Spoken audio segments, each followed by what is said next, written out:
اڑنے والا گھوڑا جس کی رنگت دودھ کی طرح سفید اور نہایت ہی خوبصورت پر جو اسے باقی گھوڑوں سے منفرد بناتے ہیں۔ یہ اڑنے والے گھوڑے حضرت سلیمان علیہ السلام کے عظیم لشکر کا حصہ تھے جو لشکر کی طاقت میں اضافہ کرتے تھے۔ لیکن حضرت سلیمان علیہ السلام نے ان گھوڑوں کے پر کیوں کاٹ دیے؟ گھوڑے بہت اہمیت رکھتے تھے کیونکہ یہ سواری کرنے اور جنگوں میں استعمال ہوتے تھے۔ جب لوگ گھوڑے کی خرید و فروخت کرتے تو اس کے ساتھ خاص کاغذات بھی رکھتے تھے۔ ان کاغذوں میں گھوڑے کے مالک اور موجودہ مالک، ماں باپ، تاریخ پیدائش اور مکمل شجرہ نسب لکھا ہوتا تھا۔ یہ دستاویزات گھوڑے کے اعلیٰ نسل ہونے کا ثبوت ہوا کرتے تھے۔ ان گھوڑوں کے رہنے کے لیے بڑے بڑے استبل اور دیکھ بھال کے لیے ملازم رکھے جاتے تھے۔ گھوڑوں کی نسل کے بارے میں معلومات اور ان کی تربیت کرنا ایک فن اور مہارت کا کام تھا۔ روایتوں کے مطابق ملکہ سبا یعنی ملکہ بلقیس کو حضرت سلیمان علیہ السلام کا اڑنے والا تخت بہت پسند تھا۔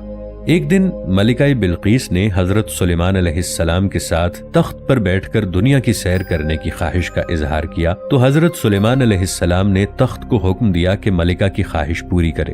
لہٰذا تخت ہوا میں اڑتا ہوا ان سب کو ایک جزیرے پر لے گیا۔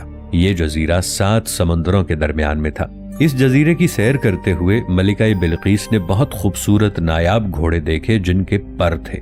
ان گھوڑوں نے جب سلیمان علیہ السلام اور ان کے لشکر کو دیکھا تو ڈر کر اڑ گئے۔ ملکہ اور سلیمان علیہ السلام کو یہ گھوڑے بہت پسند آئے، لیکن اب وہ ان کی پہنچ سے دور جا چکے تھے۔ لہٰذا حضرت سلیمان علیہ السلام نے واپس محل آ کر جنوں کو حکم دیا کہ وہ ان گھوڑوں کو پکڑ کر لائیں۔ انہوں نے کہا، ہم خشکی کے جن سمندروں اور دریاؤں پر اختیار نہیں رکھتے۔ وہ گھوڑے سمندروں میں جا کر چھپ گئے ہیں، ان گھوڑوں کو سمندری جن ہی واپس لا سکتے ہیں۔ حضرت سلیمان علیہ السلام نے پوچھا، تو وہ جن کہاں ہے؟ اس پر جنوں نے بتایا کہ اس جن نے آپ کی اطاعت سے انکار کر دیا ہے اور وہ سمندر کی تہ میں چھپ گیا ہے۔ حضرت سلیمان علیہ السلام نے اس جن کو پکڑ کر لانے کا حکم دیا۔ لہٰذا آپ علیہ السلام کے غلام جنوں نے سمندر کے پاس جا کر آواز دی کہ اے جن، تو جس بادشاہ کے ڈر سے چھپا ہے وہ فات ہو گیا ہے، اس لیے تم باہر آ جاؤ۔ اب تمام جن آزاد ہو گئے ہیں۔ جب سمندر کے اس جن نے آواز سنی تو وہ جن اپنے ساتھیوں سمیت سمندر سے باہر آ گیا۔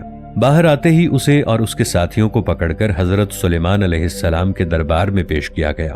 حضرت سلیمان علیہ السلام کو دیکھ کر جن ڈر گئے اور کہا کہ آپ ہمیں سزا مت دیں، ہم آپ کی اطاعت قبول کرتے ہیں۔ حضرت سلیمان علیہ السلام نے جن سے کہا کہ میں نے سمندر کے درمیان ایک جزیرے پر پروں والے گھوڑے دیکھے تھے، ان گھوڑوں کو پکڑ کر لاؤ۔ لہٰذا جب وہ گھوڑے اس جزیرے پر پانی پی رہے تھے تو ان جنوں نے ان کو پکڑ کر حضرت سلیمان علیہ السلام کے سامنے پیش کر دیا۔ یہ گھوڑے نہایت ہی عالی نسل کے تھے جن کا نام جیاد تھا۔ لفظ جیاد جید کی جمع ہے جس کے معنی ہے تیز رفتار۔ حضرت سلیمان علیہ السلام کے پاس ایک عظیم الشان لشکر تھا، اس میں جنوں، جانوروں اور انسانوں کے الگ الگ دستے ہوتے تھے۔ لہٰذا حضرت سلیمان علیہ السلام نے اڑنے والے گھوڑوں کا بھی ایک دستہ بنا دیا جو جنگوں میں اس لشکر میں اہم رول ادا کرتے اور فتح کو آسان بناتے تھے۔ یہ ایک دن کا واقعہ ہے کہ شام کے وقت حضرت سلیمان علیہ السلام ان گھوڑوں کو دیکھ رہے تھے اور ان کے بالوں اور سر پر پیار سے ہاتھ پھیر رہے تھے۔ آپ علیہ السلام ان گھوڑوں کی دیکھ بھال میں اس قدر مصروف ہو گئے کہ سورج ڈوب گیا اور عصر کی نماز قضا ہو گئی۔ اس وقت حضرت جبرائیل علیہ السلام نازل ہوئے اور حضرت سلیمان علیہ السلام کو خبردار کیا کہ اے سلیمان، آپ دنیا کے مال کی محبت میں اتنے مصروف ہو گئے کہ نماز عصر بھی ادا نہ کر سکے، لہٰذا اللہ کو آپ کی یہ مشغولیت پسند نہیں آئی۔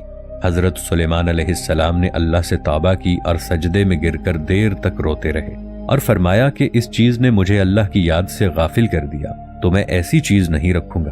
آپ کو اتنا دکھ ہوا کہ آپ نے ان گھوڑوں کے پر کٹوا دیے، لہٰذا ان عالی نسل کے گھوڑوں جیاد کے پروں کو کاٹ دیا گیا اور آج تک ان کے پر پھر دوبارہ نہیں نکلے، اور اس کے بعد آج تک اس دنیا میں اڑنے والے گھوڑے نہیں دیکھے گئے۔ اللہ نے حضرت سلیمان علیہ السلام کی توبہ قبول فرمائی اور انہیں ان گھوڑوں کے بدلے تیز رفتار ہوا پر اختیار دے دیا۔ یہ ہوا ان گھوڑوں سے کئی گنا زیادہ تیز رفتار تھی کہ سلیمان علیہ السلام 1 مہینے کا سفر 1 دن میں طے کر لیا کرتے تھے۔ قرآن پاک میں اس واقعے کا ذکر کچھ اس طرح کیا گیا ہے، اور ہم نے داؤد کو سلیمان عطا فرمایا، بہت خوب بندے تھے، وہ خدا کی طرف رجوع کرنے والے تھے۔ جب ان کے سامنے شام کو گھوڑے پیش کیے گئے جو چلے تو ہوا ہو جائے تو کہنے لگے، میں نے اپنے پروردگار کی یاد سے غافل ہو کر مال کی محبت اختیار کی، یہاں تک کہ آفتاب پردے میں چھپ گیا۔ ان کو میرے پاس واپس لے آؤ۔ پھر ان کی ٹانگوں اور گردنوں پر ہاتھ پھیرنے لگے۔ اسی طرح ایک حدیث روایت ہوئی ہے کہ نبی صلی اللہ علیہ وسلم تبوک یا خیبر کی جنگ سے واپس آئے تو گھر میں تشریف فرما ہوئے۔ دیکھا کہ حضرت عائشہ صدیقہ رضی اللہ تعالی عنہا کی کھیلنے کی گڑیا رکھی ہوئی ہے۔ آپ صلی اللہ علیہ وآلہ وسلم نے پوچھا، یہ کیا ہے؟ حضرت عائشہ رضی اللہ عنہا نے فرمایا، یہ میری گڑیا ہے۔ تو آپ صلی اللہ علیہ وآلہ وسلم نے پوچھا، یہ اس کے بیچ کیا بنا ہوا ہے؟ تو عائشہ رضی اللہ تعالی عنہا نے کہا کہ یہ گھوڑا اور اس کے پر بنے ہوئے ہیں، اور کہا کہ کیا آپ نے نہیں سنا کہ حضرت سلیمان علیہ السلام کے پاس پروں والے گھوڑے تھے؟ یہ سن کر نبی کریم صلی اللہ علیہ وآلہ وسلم ہنس دیے، یہاں تک کہ آپ کے آخری دانت دکھائی دینے لگے۔ اس روایت سے یہ بات واضح ہو جاتی ہے کہ حضرت سلیمان علیہ السلام کے پاس جو گھوڑے تھے وہ عام گھوڑے نہیں تھے، بلکہ ان کے حقیقی پر تھے، اور اس بات سے عرب لوگ واقف تھے۔ روایتوں کے مطابق جب حضرت سلیمان علیہ السلام نے ان گھوڑوں کے پر کاٹ دیے تو پھر کبھی ان کے پر نہیں آئے، جبکہ ان کی نسل برقرار رہی۔ ایک روایت ہے کہ حضرت علی رضی اللہ عنہ کا گھوڑا ذوالجناح بھی انہی گھوڑوں کی نسل میں سے تھا، اور ذوالجناح کا شجرہ نسب حضرت سلیمان علیہ السلام کے گھوڑے سے جا ملتا ہے۔ واللہ عالم۔ ناظرین، دنیا کے الگ الگ مذاہب اور تہذیبوں میں اس اڑنے والے گھوڑے کا ذکر ملتا ہے۔ قدیم یونان میں اس گھوڑے کو پیگاسس کا نام دیا گیا تھا۔ گریک میتھولوجی کے مطابق یہ گھوڑا قدیم یونان میں پایا جاتا تھا، جس کا رنگ سفید تھا۔ کہتے ہیں کہ پیگاسس کا جنم ایک سپاہی پوزائیڈن اور ایک راکشس عورت میڈوزا کے ملاپ سے ہوا تھا۔ رومن میتھولوجی کے مطابق پیگاسس کو صرف وہی شخص اڑا سکتا ہے جس کا دل صاف اور سچا ہو۔ یہ گھوڑا نہایت عقل مند اور طاقتور ہوتا ہے۔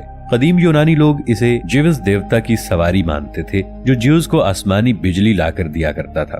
تاریخ میں جس یونیکارن گھوڑے کا ذکر ملتا ہے جس کے ماتھے پر ایک سینگ ہوا کرتا تھا، یہ ایک طلسماتی اور خوبصورت سینگ تھا جس سے کئی بیماریوں کا علاج ہوتا تھا۔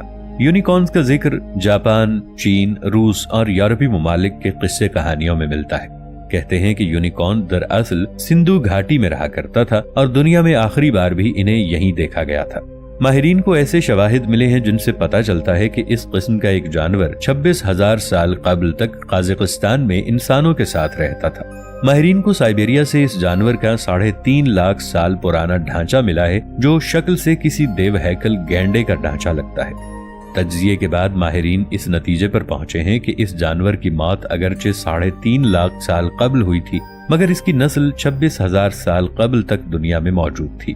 اس قدیم ڈھانچے کے جانور کی دیو قامت جسامت کا اندازہ اس سے لگایا جا سکتا ہے کہ جب یہ زندہ تھا تو اس کا وزن 5 ٹن سے زیادہ تھا۔ ایک انسائکلوپیڈیا کے مطابق اس کے سینگ میں زہر چوسنے کی صلاحیت اور دیگر کئی بیماریوں کا علاج بھی موجود ہے۔ اس کے جسم کا کچھ حصہ ہندوستانی بیل سے مشابہت رکھتا ہے، جبکہ اگر اس کے سر کو دیکھا جائے تو اس پر 12 سنگے کے سر کا گمان ہوتا ہے۔ اس کے پاؤں ہاتھی سے مشابہ اور جسم کا باقی حصہ گھوڑے سے ملتا جلتا ہے۔ یہ قدر آزادی پسند ہوا کرتا تھا، کیونکہ یہ پکڑے جانے کی بجائے مر جانے کو ترجیح دیتا تھا۔